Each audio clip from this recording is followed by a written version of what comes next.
page. They have more than 51,000 followers, and a news website too. According to the website, Skyline News is an investigative news team dedicated to truth, facts, and fair and balanced reporting. Skyline covers all of Western North Carolina, and their journalists include 6 investigators. 3 with law enforcement and legal backgrounds. 1 with forensic computer skills and 2 with undercover skills. So, it seems like the one journalist that works there does these opinion videos on different cases, and he gave some very interesting information recently. In his video, he said that he spoke to a young man who claims to have spoken to Dawn Wells just 3 hours after Summer went missing.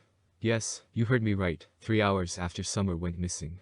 Dawn was concerned about Summer, and spoke about a book and a sacrifice. The young man further told the journalist that he needs to check out the horse pond, because Summer accidentally drowned. The man also told this reporter to check the last construction site that Dawn was working at. I'm going to play the video now, and would like your opinion on it.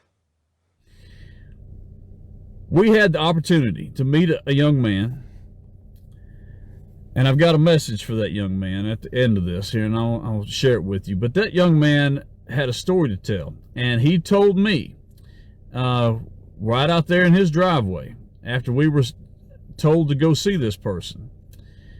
And let me remind you, you've been looking for a red Toyota truck Tacoma with a ladder rack in the back of it, right? With some ladders in the back of it.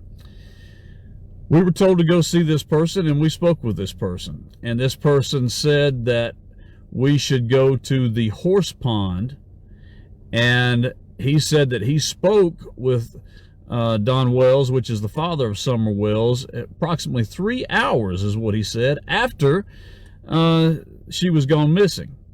And that Mr. Wells had concerns about his daughter, but he talked about a book and talked about a sacrifice, okay? A sacrifice. That's what this man told me. So this is firsthand. He says he spoke with him directly 3 hours. Then he tells me as a reporter. And I say this as a reporter because that's important here in just a minute.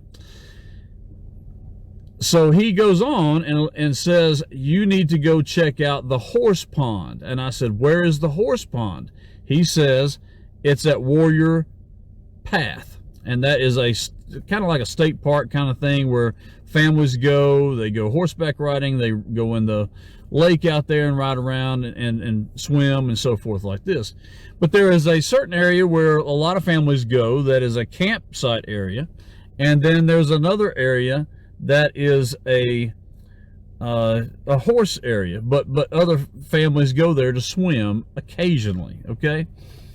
But he says that, this is what he said. I'm just telling you what he said, and we'll put this in print. But the man says that he was led to believe, okay, that this is what he thinks has happened. That, I have to be careful how I word this, that this is what he said. And I'm reporting to you what he said. He said that Summer Wells drowned at that horse pond. And when she drowned at that horse pond, the mother was upset about it and freaked out. And apparently it was an accident, okay? And in that accident, they brought the body home. Apparently nobody wanted to know anything was going on. That's what I got. And I asked that man that. Is that what you're saying? Nobody wanted to know? They didn't want anybody to know what was going on? He said yes. So he goes on and he says, I would go check the last construction site that Mr. Wells worked at. And I said, okay, do you know where it is? He says, no. I said, okay. And he was very adamant about it. He said, no, just no. And that was it. And so I called around, and some neighbors that were in the area told me where Mr. Wells worked at, and it was for a Tucker building company. And I called Mr. Roger Tucker, who is the owner of that building company, and Mr. Tucker told us that he did work for him. He is no longer working for him, and that he would not answer any of our questions about where that construction site is, but that he confirmed that he is working with the FBI and the TBI in regards to this this entire incident. So with that said, we didn't know where else to go. We couldn't take our investigation anyplace else. We could not go to the construction site because we weren't told where that construction site was, and nobody else would tell us.